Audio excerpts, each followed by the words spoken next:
Hi guys, camera movement. To know how to move your camera when you're making video, that is pretty important. It helps a lot with the story and when to zoom in, when to pan, when to dolly, and how to stabilize your footage, not to get shaky footage. That's pretty important also, unless you want shaky footage, which is sometimes, but in generally you want stable footage.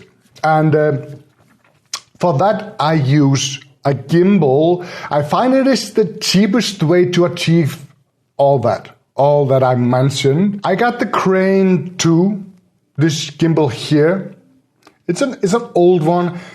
It's not a review. This video is not a review. I'm just talking about gimbal in general and how I use them.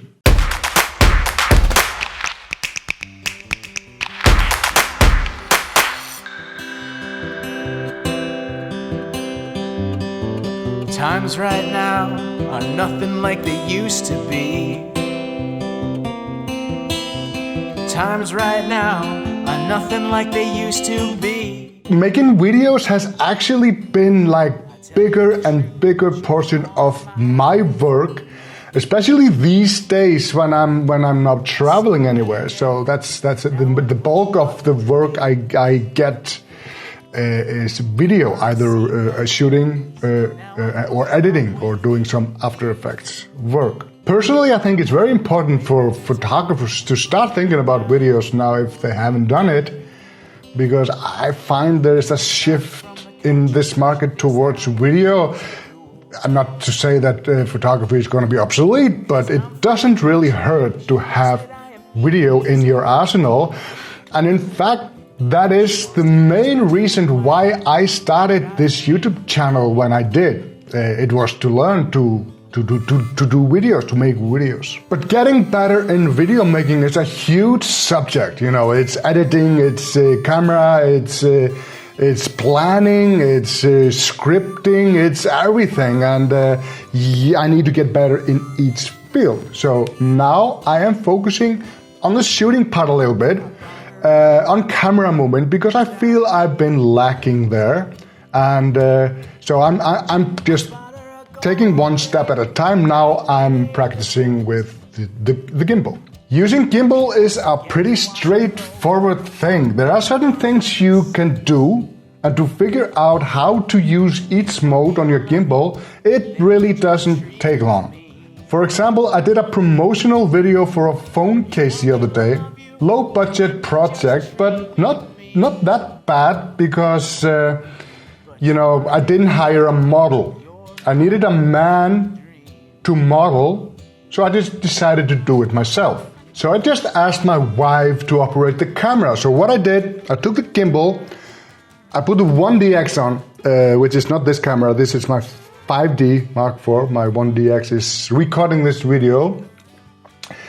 It's a much heavier camera, and it doesn't really fit the gimbal. It's a bit too heavy for the gimbal, so the gimbal struggles a little bit. And so what I did, I just made all the settings, framed what I wanted, told my wife what I wanted, and then I asked her to do the shot, to shoot the video, and.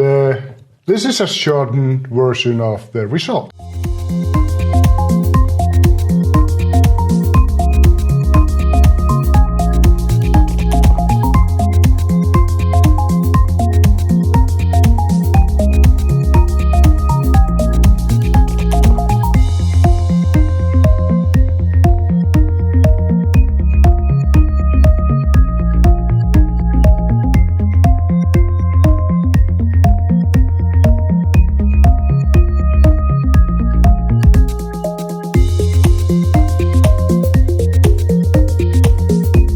So actually this is not bad at all. It was her first time holding a gimbal with a camera on it.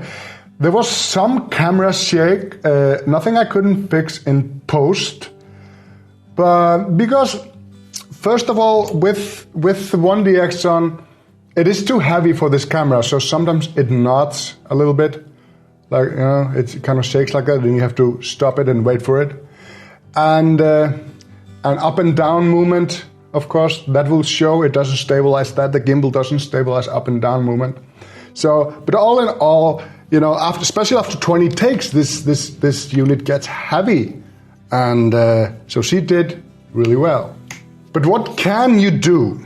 Let me take this off. It's a little bit too big for this set.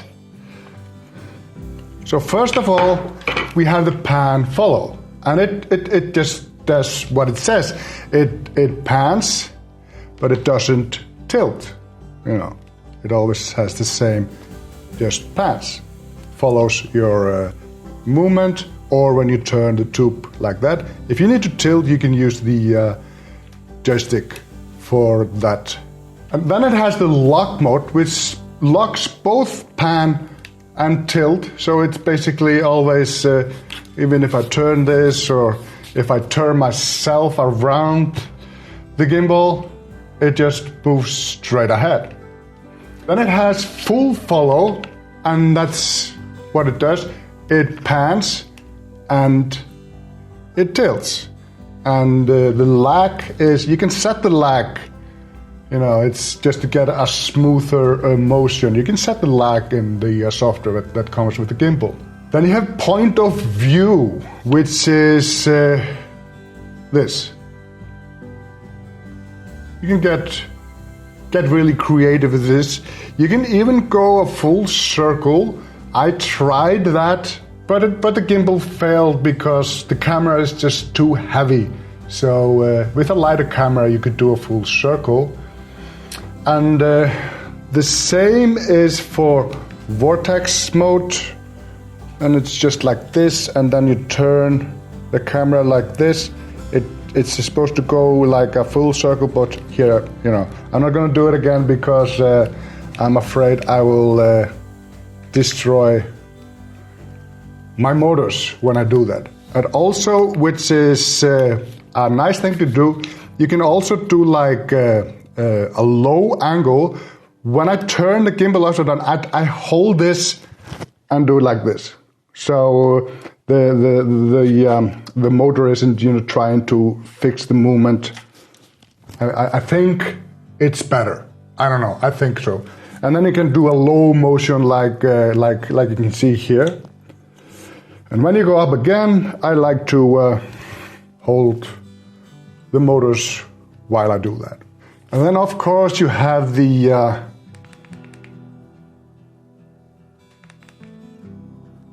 selfie mode. Who doesn't want a selfie mode on a gimbal? Just imagine holding this heavy unit and vlogging. It's fine for a while, but you start to feel it really, really soon, especially with that monster, the 1DX on. So, you know, if you need that, it's there. And then of course you can always do like any of the modes. And for example, if you use pan follow and you put a monopod on, then you get a really nice like jib movement. You can start really high and go low. There's a lot you can do. You don't have to keep the gimbal in front of your face at eye level every time. You can if you get creative, the possibilities are endless. But here's the thing: even if you know all this and you can, you know, switch between it and you know when you want to use each mode, it doesn't mean that your gimbal movements or your camera movements will be great, smooth and good. It's kind of like with the drone, you know, even if you know how, it's very easy to fly a drone. It takes you like 6 minutes to figure it out. But to get these smooth camera movements with a drone, it takes practice. It takes time. There is nothing I can tell you, or somebody can tell me, only just do it like this and it'll be amazing. It won't. It's time on the mat. It's the time spent of flying a drone. And the same with the gimbal. You will only be good in camera movement if you shoot a lot. And if you want to be good shooting with a gimbal, you have to use it a lot.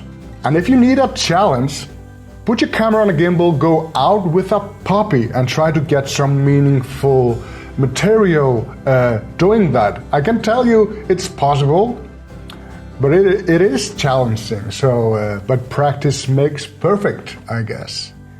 Having said that, thank you for watching this video. I hope you learned something. See you next time.